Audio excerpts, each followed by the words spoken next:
Assalamualaikum warahmatullahi wabarakatuh. Selamat datang di Umpa Manik Kicau, channel yang konsisten membahas tentang rawatan murai batu dan informasi tentang dunia burung. Di video kali ini saya pengen menjawab ya pertanyaan dari teman kita yang ditulis di kolom komentar YouTube. Sebenarnya pertanyaan ini saya temukan udah cukup lama, hanya saja teman kita ini ada kesempatan untuk telepon aku ya langsung, dan akhirnya menceritakan tentang permasalahan teman kita ini tadi, teman ya. Nah, teman kita ini kan pekerja ya, dia kerja kantoran ya, posisinya sih cukup lumayan lah ya untuk jabatan di kantornya. Jadi sebenarnya teman kita ini awalnya tidak suka dengan burung, hanya saja mungkin karena teman sekantornya mungkin ya, itu ada beberapa teman yang suka burung, akhirnya dia ada ketertarikan lah untuk merawat burung. Dan kebetulan teman-temannya ini merawat burungnya burung murai batu. Nah, disarankan oleh temannya, kalau memang pengen merawat burung murai batu, simak aja channel Umpa Manik Kicau, karena di sini pembahasannya hanya untuk membahas tentang burung murai batu. Gitu ya teman-teman ya. Oke. Jadi teman kita ini orang sibuk lah gitu ya, nggak banyak waktu. Yang ditanyakan di sini ya, apakah dengan profesinya, dengan pekerjaannya yang dia harus berangkat dari pagi sampai sore hari, apakah bisa mencetak burung yang dikatakan burung bagus? Ya, bagaimana sih burung bagus itu teman-teman? Ya pada umumnya lah ya, orang mengatakan burung bagus itu ya burung ada mental, burung itu ada gacor ya, burung ada keberanian saat digantangan, burung itu saat dilombakan dia mau kerja dengan bagus, burung itu mau koncer atau jadi juara. Gitu ya teman-teman ya. Oke, langsung aja aku jawab. Jadi untuk teman-temanku ini berlaku untuk semuanya. Apabila memang kita pengen mencetak burung murai batu ya yang bagus seperti apa, kita bukan hanya sebatas bicara tentang rawatannya ya, ada beberapa aspek yang memang harus kita penuhi ya. Satu nih, pemilihan ini tidak kalah pentingnya ya, pemilihan calon burung yang mau kita rawat ya. Tentu saja kita harus memilih burung yang bagus. Seperti apa sih burung yang bagus kategorinya nih ya? Kalau teman-teman pengennya sesuatu yang apa ya, kita kalau beli burung terah ya, harapannya kan tidak jauh-jauh dari terah itu ya, atau paling tidak nantinya nurun ke anaknya lah ya dari terah juara. Tentu saja ini satu pemikiran juga, yaitu harganya tidak murah. Itu kalau kita bicara terah. Kalau kita bicara yang lain, yang perlu kita pilih untuk seleksi itu seperti apa, yaitu di Katuranggan. Oke ya. Jadi ini semua kita harus memilih atau kita dapatkan ya calon rawatan ya burung ini tadi, itu adalah burung yang bagus ya. Setelah itu aspek selanjutnya yaitu kita harus fokus ya, harus pahami betul apa sih yang diperlukan oleh burung tumbuh gitu ya. Nah, kalau kita bicaranya tentang trotolan,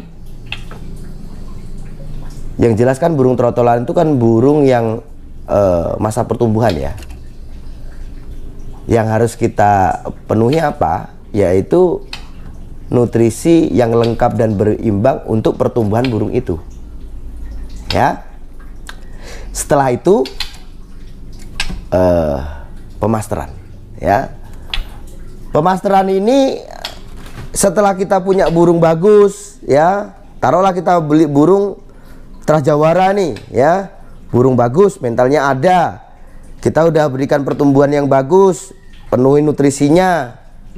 Tapi kalau burungnya itu tidak punya materi, nggak punya irama lagu, nggak punya isian, ya percuma teman-teman ya. Percumanya apa? Saat digantangkan oke, burung itu ngelawan, tapi kalau hanya sebatas ngukluk, ya juri tidak akan menilai. Gitu ya. Burung harus punya variasi lagu, burung harus punya pukulan. Karena harga dari seekor murai batu itu terletak pada materinya. Nah, burung murai batu digantangkan, dilombakan, yang dipertaruhkan apa? Mentalnya. Maka saya katakan, pilihlah calon rawatan ini ya, burung ini harus kita pilih yang memang betul-betul dia mempunyai mental yang bagus. Caranya yaitu tadi ya, mau terah jawara ataukah kita lihat dari katurangan burung, gitu ya. Karena saya tidak katakan ini 100%, tapi paling tidak salah satu tanda burung mempunyai mental yang bagus, salah satunya di katurangannya. Burung itu bisa tarung atau tidak, itu salah satunya pilihan itu dari katurangan. Burung harus punya katurangan yang proporsional, semua itu harus mendukung, gitu ya. Nah, ini tadi teman-teman ya, aspek yang harus kita penuhi. Nah, selanjutnya apa? Untuk rawatan. Ini kan poin ya dari teman kita, pertanyaan teman kita ini, bagaimana cara saya merawatnya. Kalau saya itu tidak bisa menjemur, tidak bisa memandikan ya, mungkin bisa memandikan hanya hari Sabtu Minggu ya, jemur bisanya Sabtu Minggu, nggak ada rawatan rutinan ya di sini teman-teman, karena memang bekerja. Oke teman-teman, kalau kita bicara tentang burung trotolan ya, kita kecetak dari nol. Dan ingat, kita bicara ini tentang makhluk hidup. Tentu saja makhluk hidup, setiap makhluk hidup itu punya sistem metabolis. Ya, sistem metabolisme tubuh itu teman-teman. Dan itu sifatnya akan menyesuaikan. Yang terpenting dia tercukupi kebutuhannya. Satu contoh seperti mana teman kita yang pernah saya bahas tentang permasalahan pemasteran ya. Teman kita yang namanya Hambali, beliau itu adalah seorang abdi negara, beliau adalah seorang polisi yang kerjanya juga memang harus dari pagi sampai sore, kadang-kadang sampai larut malam. Toh nyatanya beliau bisa mencetak burung yang bagus. Nah, di sini teman-teman ya, dari rawatan ini tadi, memang kita nggak bisa seperti pada umumnya teman-teman yang mempunyai waktu luang yang banyak untuk fokus pada burungnya. Namun teman-teman yang harus diperhatikan di sini adalah, karena kita bicara tentang makhluk hidup ya, yang terpenting adalah tercukupi apa yang dia butuhkan. Nah, sekarang karena kita bicara tentang masa muda burung itu ya, masa pertumbuhan burung itu, maka yang harus kita penuhi adalah nutrisi yang lengkap dan berimbang untuk mendukung pertumbuhan burung itu, gitu ya. Oke, singkatnya gini teman-teman ya, kalau kita memang nggak bisa nih memberikan rawatan ini, jangkriknya 55 kayak 33, oke, kita nggak kasih nggak apa-apa ya. Fokus aja di burung itu, kita berikan pakan pokoknya adalah fur, agar lebih mudah nantinya. Karena kalau kita pengennya orientasinya ke lomba, pakailah fur yang standar protein saja ya. Karena apa? Kita sudah punya apa ya, permasalahan ini tadi teman-teman, karena kita nggak banyak waktu luang untuk upayakan burung. Saya takutnya apa? Kalau teman-teman menggunakan fur protein tinggi, ini malah banyak upaya ya, seperti mana saat nanti dia dapatkan birahi, burung tambah nakal dan sebagainya, teman-teman harus olah dengan banyak waktu untuk entah itu memandikan burung, meredam birahinya dan sebagainya. Enaknya pokoknya teman-teman ya, pakailah fur standar protein, yang itu pun saya pakai dan umumnya teman-teman pakai. Banyak orang, saya rasa kebanyakan pemain-pemain ini menggunakan fur standar protein yang kita beli bisa di pasaran lah, yang beredar luas di pasaran, yang harganya murah di pasaran ini teman-teman ya. Nah, untuk melengkapi nutrisi ini kita bisa tambahkan, kalau kita nggak bisa kasih jangkrik, kita bisa tambahkan kroto Ya, kalau memang nih kita bisa berikan kroto full seumpama seperti itu, karena banyak juga teman-teman kita yang menggunakan kroto full untuk supaya burungnya tumbuhnya bagus. Ya, kroto yang harus dicampuri mineral dan sebagainya, itu kan sesuatu yang alami yang memang burung pun metabolisme burung itu bisa menerima dengan baik. Dan saya memang melihat burung-burung yang dari awal sudah dikroto full kroto ya, sampai dia dewasa terus full kroto ya, burung itu datar, balance gitu ya, seperti itu ya. Jadi tidak ada peningkatan, penurunannya pun nggak ada. Biasanya seperti itu karena dia sudah terbiasa dengan standar rawatan menggunakan full kroto. Oke ya. Nah, di sini ya tidak semua orang bisa melakukan ini. Karena apa? Di beberapa tempat kroto itu pun ada tempat yang sulit untuk mendapatkan kroto. Mungkin ada tapi harganya mahal. Saya pingin lebih ya oke, ini bagus, tapi saya pingin lebih ke efektivitas lah teman-teman ya. Dan saya membahas ini kan bukan hanya untuk orang Lampung, untuk orang Kalimantan seperti itu, tapi untuk keseluruhan. Kalau memang di tempat teman-teman kayak taruh nih, kebetulan nih sekarang nih saya lagi ada di Lampung. Dengan harga kroto 80.000 1 kilo ya. 1 onnya itu kan cuma 8.000 berarti teman-teman ya. Itu kan sangat murah. Ya. Walaupun murah seperti itu, saya tidak lantas memberikan full kroto pada burung saya juga, tidak teman-teman. Karena memang saya sudah punya standar rawatan yang biasa saya berikan kepada burung saya. Itu tadi ya. Kroto memang bagus, kita berikan full pun bagus. Dampaknya beda dengan full protein tinggi. Kalau kita bicara dengan hanya protein, kroto itu tidak setinggi juga dengan full protein yang sampai 50% dan sebagainya. Kroto itu tidak ada. Gitu ya teman-teman ya. Intinya kalau kroto itu sesuatu yang alami, tentu saja dia lebih bagus. Gitulah intinya seperti itu teman-teman ya. Nah oke, kita lanjut. Nah, kalau teman-teman kesulitan ini dengan kroto, oh mas, saya sebenarnya tahu bahwa kroto itu bagus, tapi karena mungkin satu saya nggak bisa dapatkan kroto karena sulit. Rumah saya di perkotaan besar, sulit dapat kroto, aksesnya pun kalau mau beli kroto itu jauh, harganya pun mahal. Ya saya kayaknya keberatan untuk pelihara mulai kalau harus pakai kroto. Saya berikan solusi teman-teman menggunakan sosis. Ya, yang kita bikin sendiri, bukan sosis ayam atau sosis sapi teman-teman. Nah, ingat ya, bukan sosis ayam atau sosis sapi.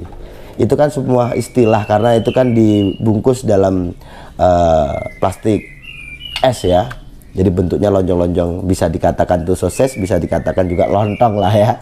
Nah, yang komposisi di situ ada telur, ada fur, ada minyak ikan, dan kita bisa tambahkan kandungan-kandungan yang lain seperti mana manfaat dari kunir ya, kunyit ya, atau jahe dan sebagainya. Kita juga bisa berikan kalsium gitu ya teman-teman ya. Itu yang fungsinya apa? Untuk melengkapi nutrisi burung itu. Ini kan kebutuhan burung kita untuk dia tumbuh. Gitu ya. Nah, kalau teman-teman itu memang sibuk, oke, sekarang pakai kroto nih ya. Cukup teman-teman dari trotol berikan aja dia itu 1 sendok kroto setiap hari. Saya pastikan burung teman-teman itu tetap memakan furnya, pakan pokok ini tadi tetap dimakan dengan lahap. Dan ingat teman-teman, ini EF ya. EF itu kan artinya kan extra fooding atau pakan ekstra atau pakan tambahan. Ya, kita bisa berikan untuk harapannya untuk melengkapi kebutuhan nutrisi dia. Gitu ya. Dan waktunya kapan untuk memberikannya? Kita bisa berikan pagi, konsisten aja di pagi. Kita bisa berikan siang, konsisten aja di siang ya. Kalau kita bisa berikannya hanya siang, konsisten aja diberikan siang. Kalau bisanya sore ya berikan sore. Kalau bisanya malam ya berikan malam. Yang penting konsisten aja teman-teman ya. Hariannya dia tuh tetap makan fur sebagai pakan pokoknya, krotonya untuk pelengkap aja, melengkapi nutrisi burung itu. Gitu ya teman-teman ya. Saya yakin pertumbuhan burung teman-teman itu akan bagus. Burung saat dia mutasi, ganti bulu, burung juga akan berangsur-angsur untuk gacor. Seperti mana nih teman-teman, kalau teman-teman selalu ikuti channel Umpamane ya, ini kan burung yang namanya Raja Timur ya. Burung ini umurnya sekarang sekitar 8 bulan. Burung ini dulunya ya sering saya bahas. Saya sering memberikan sosis yang kita buat sendiri itu ya, dan saya sudah mencontohkan bagaimana cara membuatnya. Nanti teman-teman yang belum pernah mengikuti silahkan nanti dilihat, dicari di video yang dulu pernah aku bahas tentang sosis. Kandungannya apa ya, manfaatnya apa, di situ semua aku bahas. Gitu ya teman-teman ya. Jadi untuk teman-temanku yang mungkin seperti mana teman kita ini tadi, yang memang pekerja ya, yang harus kerja, berangkat pagi pulang sore, pagi pulang malam, jangan putus asa. Yang penting yakin, dan teman-teman memang upayakan. Ya di sini saya memberikan tips ya kepada teman-teman supaya apa? Teman-teman yang menginginkan mendapatkan ya burung bagus, upayakan dari nol supaya jadi burung bagus. Ya setiap aspek ini memang harus teman-teman penuhi. Kalau teman-teman hilangkan satu, maka apa yang terjadi? Ya kita nggak bisa katakan burung bagus, ya. Kita hanya bisa bicara tentang burung bahan. Itu tadi teman-teman ya. Satu pemilihan, ya. Satu pemilihan untuk bahan rawatan. Carilah burung yang bagus. Kalau teman-teman budgetnya banyak uang, ya teman-teman silakan beli burung dari Trah Jawara, ya. Yang harapannya apa? Burung itu nantinya akan mempunyai keturunan ya dari induknya itu, karena burung induknya juara, kemungkinan besar burung itu nantinya nggak jauh-jauh lah dari induknya, gitu ya. Dia punya mental bagus lah ya. Satu itu. Dua, untuk masalah pertumbuhan, yaitu kita harus memenuhi kebutuhan nutrisinya biar dia tumbuh. Tidak ada yang namanya nanti kalau udah tercukupi nutrisi ini teman-teman ya, burung yang 5 bulan belum mabung, belum ganti bulu, atau belum mutasi ya, nggak ada nanti seperti itu. Burung setelah mutasi kok nggak gacor, itu nggak ada. Karena apa? Kita udah penuhi kebutuhan dia. 3, yaitu masalah pemasteran. Karena ini finishing teman-teman ya, bisa dikatakan burung kita burung bagus dengan mental yang bagus, dan dia mempunyai materi yang bagus. Kalau dia tuh punya mental yang bagus tapi materianya nggak ada, ya percuma. Ya nanti dibilang itu tetap burung bahan. Gitu ya teman-teman ya. Saya rasa cukup sekian.